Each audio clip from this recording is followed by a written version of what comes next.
আমরা বলি যে সংগঠিত জনগণই হচ্ছে ইতিহাসের নির্মাতা। মানুষ কখন ইতিহাস নির্মাণ করে? 1971 সাল। 71 সালে কোন ডিসিএসপি ছিলেন না। 1971 সালে কোন এরকম বড় বড় আসমান থেকে পড়া হলো নেতা ছিল না। 71 সালে যখন আমাদের হাতে অস্ত্র ছিল, 71 সালে যেন এই আমাদের এখানে আইনুল চাচন বীর মুক্তিযোদ্ধা, এই জনাব অনেক মুক্তিযোদ্ধা আছেন, তারা সেদিন বোঝা গেছিল যে এদেশের মালিক কারা। এদেশের মালিককে আমরা, এদেশের মালিকের লক্ষ্মীরা মানুষ। আপনারা 71 সালে যে ভিডিও যারা দেখছেন, দেখবেন যে যেসব মুক্তিযোদ্ধা তারা সবাই লুঙ্গি পরা মানুষ। আর আজকে আমরা এই ভদ্রলোকরা, ফুলপেন্ট পরা লোকরা, এরা কোথায় থেকে আসতে আবির্ভাব হলো? এই ফুলপেন্ট পরা লোকদের জন্ম হয়েছে আপনি যখন হাটের মধ্যে যান, 30 টাকার একটা বাস সেটা যখন 8 টাকার হাতটা দেন, আপনি যখন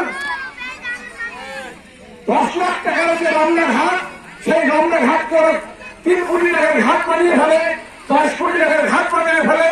কিভাবে? আপনার টাকা দিয়ে। এই টাকা দিয়ে সে যখন গাড়ি বানায়, এই টাকা দিয়ে সে যখন ঢাকা শহরে বাড়ি বানায়। এবং আপনারা জানেন যে আমেরিকা বাংলাদেশকে ভিসা স্যাংশন দিয়েছে। এই ভিসা, আচ্ছা আমেরিকার লোক যদি বলে যে আমি আমাদের দেশে আসতে দিলাম না, তাহলে আমাদের টেনশন থাকার কারণ আছে? কোনো কারণটা কি? টেনশন কেন? কারণ এই লুটপাটের মধ্য দিয়ে, এই চুরি চামারির মধ্য দিয়ে এখানকার টাকা তারা বিদেশে পাঠিয়েছে, আমেরিকায় বাড়ি করেছে। আপনারা শুনবেন যে বাংলাদেশে 1 বছরে 1 লক্ষ কোটি টাকা, এসআলম গ্রুপের নাম আপনারা শুনছেন, সে একলাই 3 লক্ষ কোটি টাকা পাচার করছে। একটা এসআলম গ্রুপ 3 লক্ষ কোটি টাকা মানে কি জানেন? বাংলাদেশে গ্রাম কতগুলা? 68,000 গ্রাম। এই 68,000 দিয়ে 3 লক্ষ কোটি টাকা ভাগ দেন, একটা করে গ্রাম প্রতি। এই এসআলম গ্রুপে 6 কোটি টাকা আপনার গ্রাম থেকে, একটা এসআলম গ্রুপ আপনার এই গ্রাম থেকে 6 কোটি টাকা পাচার করছে। এই টাকা, এই পাচারের টাকা ওরা ওখানে পাঠাইছে। চেষ্টার জন্ম দেওয়ার সময় আমরা সবাই নেন্টি পড়া কৃষক ছিলাম। আমাদের এখানে জমিদার কারা ছিল? আমাদের এখানকার জমিদার ছিল কলকাতার দাদাবাবুরা, আর আমরা সবাই ছিলাম কৃষক। সেই জমিদারদের বিরুদ্ধে আপনারা জানেন শের বাংলা ফজলুল হক এবং মৌলানা জমি থেকে জমিদারি অবস্থা গেছে। আপনারা জানেন 1950 সালে, অর্থাৎ পাকিস্তান হওয়ার পর, আপনারা যারা বড় বড় মানুষ আছেন, মুরব্বীরা আছেন, আপনারা জানেন যে পাকিস্তান হওয়ার পর আপনার হাতের মধ্যে জমি পেয়েছেন, কিন্তু জমিদারিরা যোদ্ধাদের জমিদারি চলে গেল, কৃষকদের হাতে হাতে কৃষকরা জমি পেয়েছিলেন। তো সেই জমির উপর থেকে জমিদারি চলে গেল। কিন্তু জমিদারি ব্যবস্থা 3টা ক্ষেত্রে ছিল, এক জমি, একটা হাট, আর একটা ঘাট। জমি থেকে জমিদারি ব্যবস্থা গেছে, কিন্তু হাট ঘাট থেকে জমিদারি ব্যবস্থা যায় নাই। আমরা এই হাট এবং ঘাটের যে খাজনা, আপনারা জানেন যে আগে আপনার সেই চোরকাজ ঘাটে শুধু জমির জিনিসপত্র কেনার সময় আপনার খাজনা দেওয়া লাগতো, এখন নৌকা বাংলাও খাজনা দেওয়া লাগে।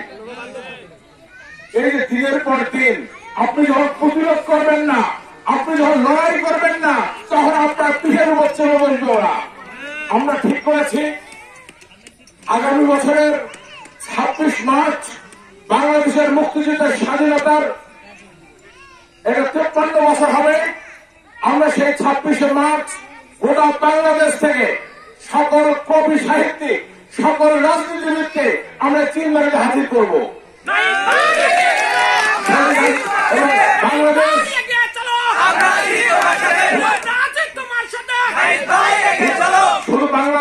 শুধু বাংলাদেশের রাজনীতিবিদ, কবি, সাহিত্যিক, শিল্পীরা না, আমাদের ভারতের যে বন্ধুরা আছেন, পৃথিবীর বিভিন্ন দেশের বন্ধুরা আছেন, তারাই চিনবাড়ির সেই মহাসমাবেশে আসবেন। আমরা এখানকার অনেক আওয়ামী লীগ বলেন, বিএনপি বলেন, তাদের মহাসচিব পর্যায়ের লোকজনের সঙ্গে আমরা কথা বলেছি, তারা এখানে আসতে চেয়েছেন। চিনবাড়ি 2024 সালের আগামী বছরের 26 মার্চ চিনবাড়িতে মহাসমাবেশ হবে। সেই মহাসমাবেশে আবার এই যমুনা, আবার এই ব্রহ্মপুত্রের পাঠ ধরে যে হাজার হাজার লক্ষ লক্ষ মানুষ আছেন, তারা সেদিন জবাব দেবেন। যে আমরা আমাদের এমপিদেরকে সেদিন শপথ করাবো যে আপনারা এই 26 মার্চের পরের যে অধিবেশন হবে, সংসদ অধিবেশন, সেই অধিবেশনে আপনার হাত এবং ঘাট থেকে সকল ধরনের ইজারা, খাজনা প্রথা বাতিল করবার জন্য আইন পাশ করবেন। সেই আইন পাশের পর হাত ঘাট চলবে কেমন করে? আমরা বলছি হাসপাতাল যেমন করে চলে, ফেরি যেমন করে চলতেছে, ফেরির মধ্যে ফেরির অফিসের লোক আছে সরকারি লোক, সেই সরকারি লোক যেভাবে চালায় ঠিক সেভাবে সরকারি লোক দিয়ে আপনারা হাত চালাবেন। সরকারি লোক দিয়ে কোন রকম কাউকে দিয়ে দেবেন 5 টাকা, সে ঘাট কিনবে 5 টাকা দিয়ে, আর 2000 কোটি টাকা সে বিদেশে পাচার করবে, আপনারা তার টাকা এবং রাস্তা পুষবে, সেই দিন আমরা শেষ করে দিতে চাই। আপনারা এখানে রাসু আছে, আমাদের গাইবন্ধের বন্ধুরা জানিয়েছেন তারা হয়তো 5,000 লোক আসবেন। আমাদের জামালপুরের বন্ধুরা সেখানে জনসভা হবে, বড় প্রোগ্রাম হবে, তারা সেই সমাবেশে আসবেন। সিরাজগঞ্জের বন্ধুরা আসবেন, টাঙ্গাইলের বন্ধুরা আসবেন, ময়মনসিংহের বন্ধুরা আসবেন, এবং আমরা প্রত্যেকটা চর থেকে যত নৌকা আছে সব নৌকা দিয়ে সেই 26শে মার্চ চিলমারিতে মহাসমাবেশ আমরা সেটা সফল করব। এই বারবার আমরা একটা বিষয় নিয়ে আমরা লড়বো না। আপনারা কথা আমরা 1 মিনিটের মধ্যে শেষ করব। আপনারা জানেন যে ব্যাপারী করা যে 26 জন লোক তারা ভারতে আটকে পড়ছিলেন। আমাদের এমপি মহোদয় এবং উপজেলা চেয়ারম্যান তার হাত করছেন করোনার সময়, তারা পারেন নাই, যোগাযোগ করে ব্যর্থ হয়েছে। সেই সময় আমরা সারা দুনিয়ার মানুষকে জাগাই দিয়ে সেই 26 জন মানুষকে উদ্ধার করে আনছি। আপনারা জানেন যে তীর সংরক্ষণ এখন বার্তা হলে নদীর ভাঙে না, এই আন্দোলন আপনারা জানেন যে গণকমিটির আন্দোলন। আপনারা জানেন যে বাঁধের সড়কটা হয়েছিল পানি উন্নয়ন বোঝা 4 দিন আমরা